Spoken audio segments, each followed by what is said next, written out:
எப்போ பார்த்தாலும் காய்கறியே வாங்கி வந்து கொடுக்குறிய. வாரத்தில் ஒரு நாளைக்காச்சும் போட்டு எடுக்கலாம்ல. போட்டு எடுத்துன்னு வந்தா சமைச்சு நம்ம 2 பேரும் நல்லா சாப்பிடலாம்ல. அதை விட்டுட்டு எப்போ பாரு காய் வாங்கி வந்து கொடுத்துனியாக்குறியா? எது போட்டு எடுக்கணுமா? விற்கிற விலைவாசியில் ஆம்பளைங்க சம்பாதிக்கிறது பெரும்பாடாகுது. அவன் மேனேஜர்லேருந்து வெளியில் வேலை பார்க்குற வரைக்கும் ஏன் போட்டி எடுக்கலாமான்னு அவன் காத்துனுக்குறான். உனக்கு ஆட்டு போட்டி கேட்குதா? தச்சா இருக்கிறத வச்சு சமைச்சு தொலை.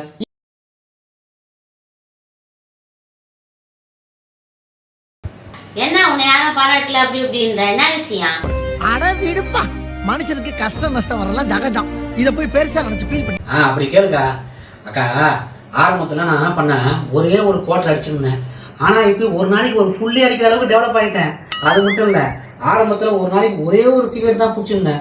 இன்னைக்கு ஒரு நாளைக்கு 2 பாக்கெட் பிடிக்கிற அளவுக்கு டெவலப் ஆகிட்டேன்.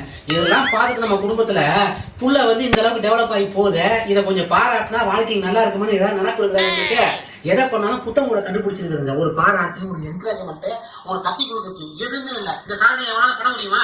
அதனால தான் காண்டாக்ட் நான் வந்துருக்கிறேன். நீங்க சொல்லுங்க ஒரு நியாயத்தை.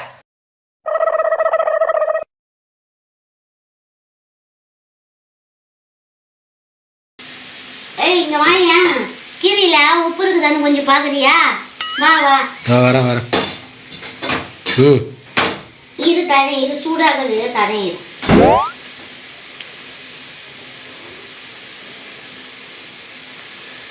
இந்தா உப்பு இருக்குதா, கீரை வெந்துக்குதான்னு பாரு. உப்புலாம் இருக்கு, வேகாமல் இருக்கு. இன்னும் கொஞ்ச நேரத்தில் வெந்துடும் நினைக்கிறேன். கீரையில எதனா வித்தியாசம் தெரியுதா? எதுவுமே தெரியலையே. எதுவுமே தெரியலையா?